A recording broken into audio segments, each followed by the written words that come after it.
महाराज जी, भारत हमेशा धर्म, समृद्धि और विश्व कल्याण हेतु अग्रसर रहा है। मगर महाराज जी, भारत में गरीबी और भूखमरी की समस्या नहीं है। भारत में नहीं, पूरे टोटल आप ऐसे बोल सकते हैं, लेकिन आप पर्सनल में देखिए, प्रत्येक व्यक्ति क्या धर्म से चल रहा है? गरीबी है लेकिन 100 रुपया की शराब पी के आ रहा है।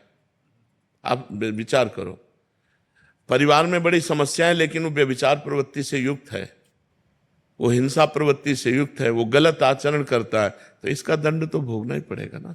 ये धर्मात्माओं का देश है, ये धर्मशील देश है, ये कर्म भूमि है। अन्य देशों को ऐसा नहीं कहा गया, हमारे शास्त्रों में भारत को कर्म भूमि कहा गया है। अब ये विचार प्रवृत्ति कैसी फैल रही है, बॉयफ्रेंड गर्लफ्रेंड, ये कौन पवित्रता का आचरण धारण कर रहा है? सब मनमानी आचरण धारण कर रहे हैं। तो फिर उनको किसी न किसी विधान से अपने कर्म का फल तो भोगना पड़ेगा।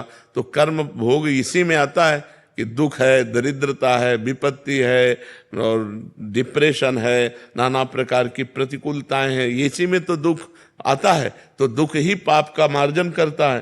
तो इसलिए अब देखो, पाप परायण कितने लोग हैं, हजारों लाखों पशु काट के लोग खाते होंगे, लाखों की संख्या में खाते होंगे, मुर्गा आदि बकरा आदि हजारों की संख्या में, लाखों की संख्या में खाते हैं।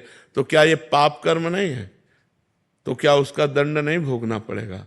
हाँ, टोटल अगर हम बोलते हैं तो धर्मशील, शांत, प्रिय और दूसरों का उपकार करने वाला देश है। मान लो किसी देश में भी वो हमारा शत्रु देश भी हो, अगर वहाँ कोई मतलब परेशानी आ गई, भूकंप आ गया, बाढ़ आ गई, तो भारत आगे खड़ा दिखाई देगा सेवा करते हुए। ये हमारे देश का है। लेकिन क्या हमारे देश के अंतर्गत अधार्मिकता नहीं हो रही? क्या पाप नहीं हो रहे? कितने बड़े बड़े पाप हो रहे हैं, कितनी अधार्मिकता हो रही, तो क्या उसका दंड नहीं मिलेगा? तो उसका दंड मिलने के लिए यही सब है, दरिद्रता, प्रतिकूलता, विपत्ति, नाना प्रकार की मानसिक और शारीरिक रोग समस्याएं, वही सबको भोगनी पड़ रही है। यदि सब धर्मशील हो जाएं, ठीक से चलें, तो सब स्वस्थ रहें, सब आनंदित रहें। लेकिन सब ऐसे नहीं कर रहे हैं। आप खुद देख लीजिए, कितना बड़ा अनाचार दुराचार भारत में भी हो रहा है। तो फिर उसका दंड तो भोगना ही पड़ेगा। दिन भर लेबरी करके 500 रुपये कमाते हो, शाम के शराब पी के जाते हैं। अरे उसी के हरी सब्जी लेके जाते तो पूरा परिवार खाता, उसी के थोड़ा मीठा मीठा लेके जाते, परिवार प्रसन्न होता। लेकिन शराब पिए और ढंगते हुए ऐसे जा रहे हैं। ये लाखों की समस्याएं हैं, लाखों की समस्याएं, एक की समस्या नहीं, लाखों लोगों की है। भगवान ने तुम्हें दिया है तो तुम अपना मनोरंजन मार करके दूसरे का जीवन यापन कर सकते हो।